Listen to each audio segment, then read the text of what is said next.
Hello students and welcome to online tutor. Online tutor में आपका स्वागत है और यदि आप मेरे चैनल में पहली बार आए हैं तो इसे सब्सक्राइब करना ना भूलें। आज हम लोग मैथ्स के क्वाड्रिलेटरल चैप्टर की जो है थ्योरम नंबर 8.6 करेंगे। तो थ्योरम 8.6 में बोला है the diagonals of a parallelogram bisects each other. Okay, तो एक जो पैरेललोग्राम रहता है उसका जो डायगोनल है वो एक दूसरे को बाइसेक्ट करते हैं, ये हमने प्रूव करना है। तो प्रूफ में ऐसा करते हैं कि पहले एक ABCD एक पैरेललोग्राम है ऐसा मान लेते हैं। ओके, इसके क्या है, दो डायगोनल है। एक डायगोनल है आपका AC और दूसरा है BC, और ये O पे एक दूसरे को इंटरसेक्ट करते हैं। अभी हमें क्या करना है ना, हमें प्रूव ये करना है कि ये जो लाइन यहाँ से यहाँ तक O से लेके A तक ये OC के बराबर है और OB लाइन जो है वो OD के बराबर है। ये हमने प्रूव करना है। इसके लिए हम क्या करेंगे ना, एक जो ट्रायंगल है AOD ये वाला ट्रायंगल और एक दूसरा ट्रायंगल है ट्रायंगल BOC, इन दोनों को आपस में कोग्रुएंट प्रूव करेंगे। कोग्रुएंट प्रूव करने के लिए हमने क्या करना, देखो एक तो लाइन ये है AD, ये इस लाइन BC के बराबर रहेगी और यहाँ का एंगल जो है वो इस एंगल के बराबर रहेगा और ये वाला एंगल जो है वो इस एंगल के बराबर रहेगा। हमने ऐसा प्रूव करना है। ओके, तो इसके लिए देखिए क्या करेंगे। सबसे पहले हमको पता है ये जो लाइन BC है ये किसके पैरेलल है, ये लाइन AD के पैरेलल है। ओके, और ये जो लाइन AC है ये एक ट्रांसवर्स लाइन है। ओके, तो हमने पैरेलल लाइन वाले चैप्टर में पढ़ा है कि देखिए ऐसी जो दो पैरेलल लाइन रहती है उसमें अगर एक ट्रांसवर्स लाइन रहे तो ये एंगल और ये एंगल एक दूसरे के बराबर होते हैं। क्यों? क्योंकि इसको हम बोलते हैं ऑल्टरनेट इंटीरियर एंगल्स। ओके, तो इसका मतलब क्या है, इसमें जो एंगल OAD जो है ये वाला एंगल ये किसके बराबर रहेगा, एंगल OCB के बराबर, क्योंकि ये दोनों क्या है, ये ऑल्टरनेट पेयर ऑफ एंगल्स है, इसको ऑल्टरनेट इंटीरियर एंगल भी बोलते हैं। तो अभी हमने इन दोनों त्रिभुज में क्या किया, एक एंगल जो है आपस में बराबर प्रूव कर लिया।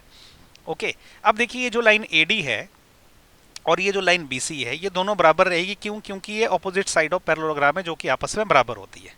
तो हमने अब इन दोनों जो त्रिभुज में एक साइड भी बराबर प्रूव कर दी। अब हम क्या करेंगे, फिर से ये जो BC और AD है ना, BC और ये जो AD है ये दोनों लाइंस एक दूसरे के पैरेलल है, जैसे कि यहाँ पे हमने बताया। अब इस बार क्या है, जो तिरछी लाइन है ना वो हमने BD पकड़नी है। ये जो लाइन BD है ये तिरछी पकड़नी है। तो अगेन देखो ये ऐसे है और ये लाइन जो है BD अभी तिरछी लाइन है। तो इस केस में क्या रहेगा आपका, इस केस में ऐसा होगा कि भाई सॉरी, ये मैंने सेम ड्रॉ कर दिया, मुझे ऐसे ड्रॉ करना था।